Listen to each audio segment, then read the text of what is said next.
This video is about self-forgiveness, maybe the most important kind of forgiveness, because if we do not forgive ourselves, it's very difficult to stay in relationship with other people. We're going to dive into that today. Why we don't forgive, what happens when we don't forgive, how to forgive ourselves.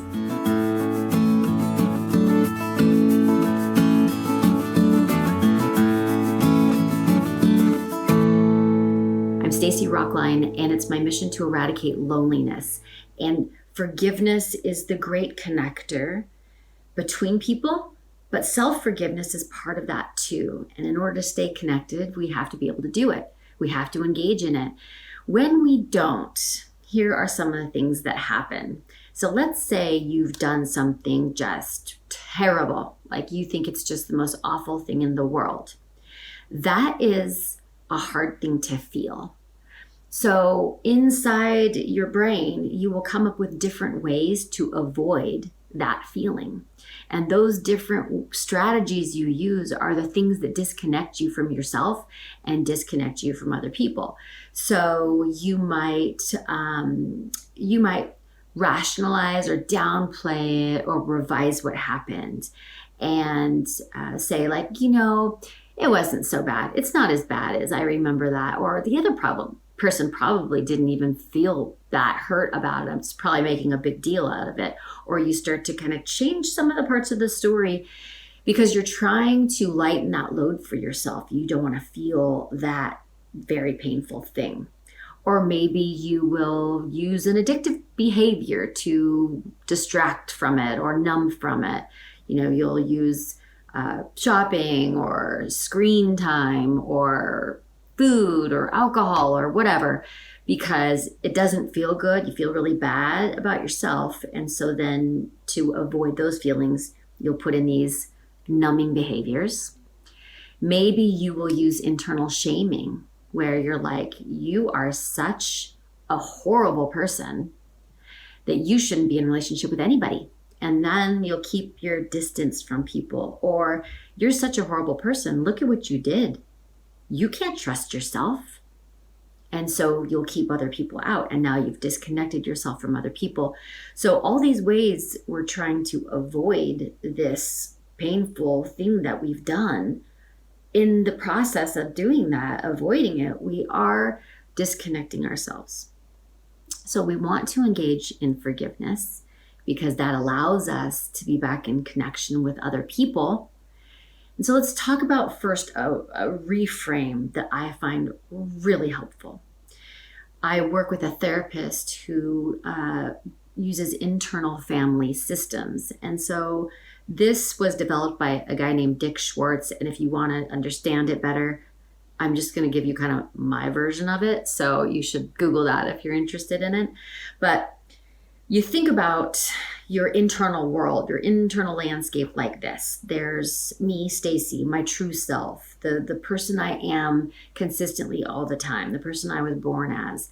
But then I also have all of these different parts of myself that have been crafted to protect me. They have developed to solve problems for me. And so I'll give you an example. When I was in junior high, I engaged in some very mean girl behavior. And it's a painful thing to think about the things I had done. So I had these great parts that were trying to protect me from that, right? And first, let's just back up. The part that engaged in those things was also trying to solve problems of, me feeling like a very strong fear of loneliness, of rejection, of invisibility. So I already have this part that's done these things trying to solve a problem. And then I've got the part that comes in and was like, yeah, but I went home many days crying over the things they did to me too. Or it wasn't that bad, or, we were just doing our best to get by. It's a really hard world, junior high as a girl. So that part's just rationalizing so that I don't have to look at this directly. There's the very shaming part that, as I mentioned before, is like, you are a terrible, broken, awful person. And don't let people in too close, because look at what you're capable of. So you've got these different parts and they're trying to help. So that's the really important part of the reframe. Instead of thinking of, first of all, don't think of yourself as like, I am the bad thing I did, because you're not the bad thing you did. In fact, according to Dr. Becky Kennedy, who is a parenting expert, we are all good inside. Every one of us. We were all born those perfect beings, that true self. And we are all good inside, and we make some bad choices sometimes, or we do some bad behaviors. And there are even people out in the world who have done so many bad things over and over and over that we start to think of them as that is their true self. But it's not. It's a part of them trying to solve a problem. So you're good inside.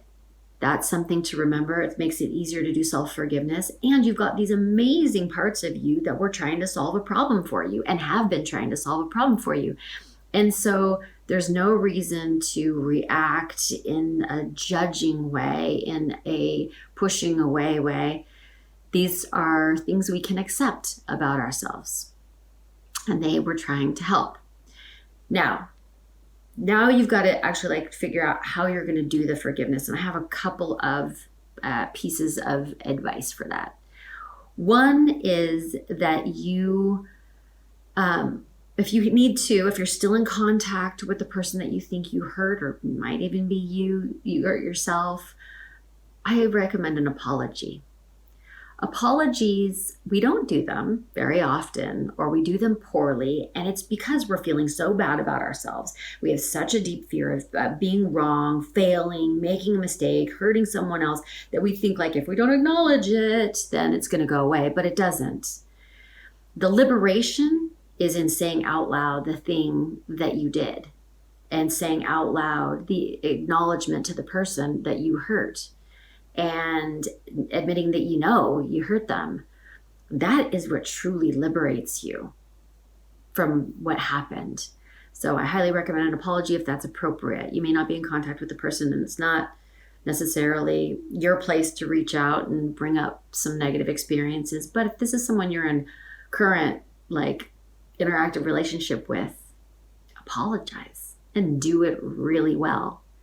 It's not only is it liberating for you, but it can be liberating for the other person too. Here's another reason to do it. You may not get forgiven by the other person. That sucks, but it may be your reality. That's their business. Forgiving you is something they will do for themselves. It's not for you. You have to forgive yourself. You're the only person who can liberate you from the things that you've done. And so you do it because if you never get that from someone else, you're going to have to gift it to yourself, because you deserve to have a life where you're not weighed down by this burden. So you're going to do an apology. And then what I want you to do is learn from this. And I know that sounds cliche, but there's this great quote by Joe Dispenza that is, hopefully I don't slaughter it. It's wisdom is memory without charge. So you know what charge feels like, right? You think about that thing and you're like, oh God, that doesn't feel good. And so then all those little parts will jump in to try to help you in that moment. The shaming part that will be you are a terrible person, but it's going to help you to never do it again, right? Or the part that wants to rationalize and it was it wasn't that bad, so that you can kind of ignore it. Or the numbing part that will just distract you. They're going to jump in when a memory has a charge for you. The only way you get rid of this charge is by going into this memory and looking at it and finding out what it's here to tell you. And so you can look at all the different players in this experience, right? It wasn't until years later that I went back, right after it happened, junior high. I knew that was terrible. I hated how I felt that whole time. I hated what I was doing. I hated what I was experiencing from other people. I was so relieved to when junior high was over and I got a fresh start, and I made a commitment to basically just never engage in relationships like that again. That was helpful. That was a new part. But it wasn't until I was much older and I actually looked at the experience to understand it that I really got to let go of the charge of it. And that was going, why did I feel the need to do that? Like, why was that? Why were those behaviors my reaction to what I was feeling? And what was I feeling, right? What are all of these parts trying to help me avoid? What do I need to see so that I can squeeze all the juice out of this experience and not repeat patterns that aren't unhealthy for me, remain connected in my relationships, build strong, healthy, wonderful, boundaried relationships, and have really deep connections with people. I needed to see, looking directly at it, what was going on and how is some of this playing out in my life right now still? When you go in and you're brave and you're like, I'm going to learn from this experience, this is how you let go of the charge, because this is where you get the wisdom. This is where the wisdom comes from.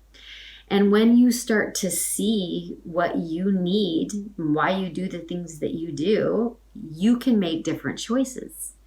You can start to live as your true self, not let your parts run the show. And believe me, they will jump in quickly to run the show if you don't pay attention to them. So those are the things I recommend doing. Going back and apologizing if appropriate, if necessary, like recognizing that it's going to actually liberate you. It's going to be something that is don't avoid it. It's actually like, oh, it's like the most relieving feeling to have that out in the open, right? To frame things so that you remember you are good inside. And all of these parts, even with their behaviors that were not positive or having positive effects on other people, they were trying to help you. There's no reason to reject them or judge them, but to just accept that they were here doing a job. And then the most important thing is, why were they there? Why are they here? What's going on? Like, what happened when you did that thing that you need to self-forgive for? What problem were you trying to solve? What were you trying to avoid? What feelings did you need to feel in that moment? And that is how you are going to take something that right now might feel super painful, and you're going to turn it into one of your greatest strengths by learning from it and by having wisdom from it. So apologize, reframe it, you're good inside, take the wisdom away from it so that when you think back on it, like I can now think back on those days back in junior high, I don't have that same charge of feeling like, oh my God, I'm a horrible person, look what I'm capable of, right? Now I'm like, that was a hard time.